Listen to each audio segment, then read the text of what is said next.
এখন মানে তেওঁলোকে এটা প্ৰতিবেদন উলিয়াইছিলে মই তো দেখুৱাই ল'বলৈ বিচাৰিছো ইয়াতে আপোনাৰ অজিত পাৱাৰৰ পৰা আৰম্ভ কৰি শুভেন্দু অধিকাৰীৰ পৰা আৰম্ভ কৰি CM ৰমেশৰ পৰা আৰম্ভ কৰি আপোনাৰ হিমন্ত বিশ্ব শৰ্মালৈকে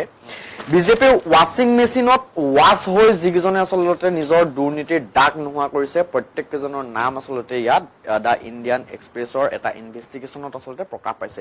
আৰু দেশৰ এখন আগশাৰীৰ আচলতে বাতৰি কাকত ইণ্ডিয়ান এক্সপ্ৰেছে 2014 পৰা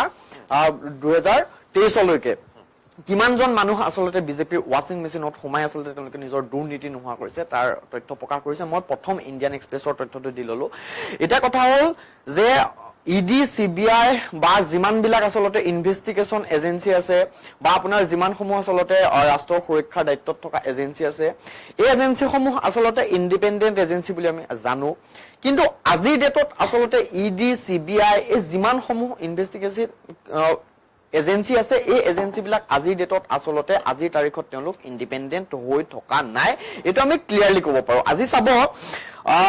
অজিত পাৱাৰ মই অজিত পাৱাৰৰ কথাই কৈলো অজিত পাৱাৰৰ কথা কৈ নৰেন্দ্ৰ মোদীয়ে কিমান ডাঙৰ কথা কৈছিলে কিমান ডাঙৰ ভাষণ দিছিলে তেওঁৰ গৃহ ৰাজ্যত গৈ তেওঁ কৈছিলে এজনে ইমান টকাৰ ঘোটালা কৰিছে আমি হলে কাইলে আমি জেলত ভৰাই থৈ দিম অজিত পাৱাৰ বিজেপি জইন কৰি দিয়াৰ পিছত তেওঁ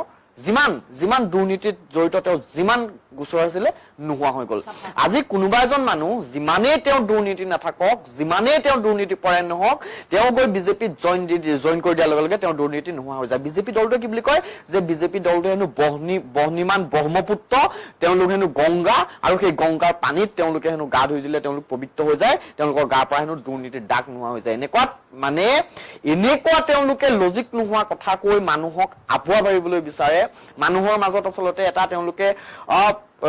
মানুহৰ মাজত এক সন্তাসৰ সৃষ্টি কৰিবলৈ বিচাৰে এই যিসমূহ এজেন্সি আছে ভয় খুৱাই আজি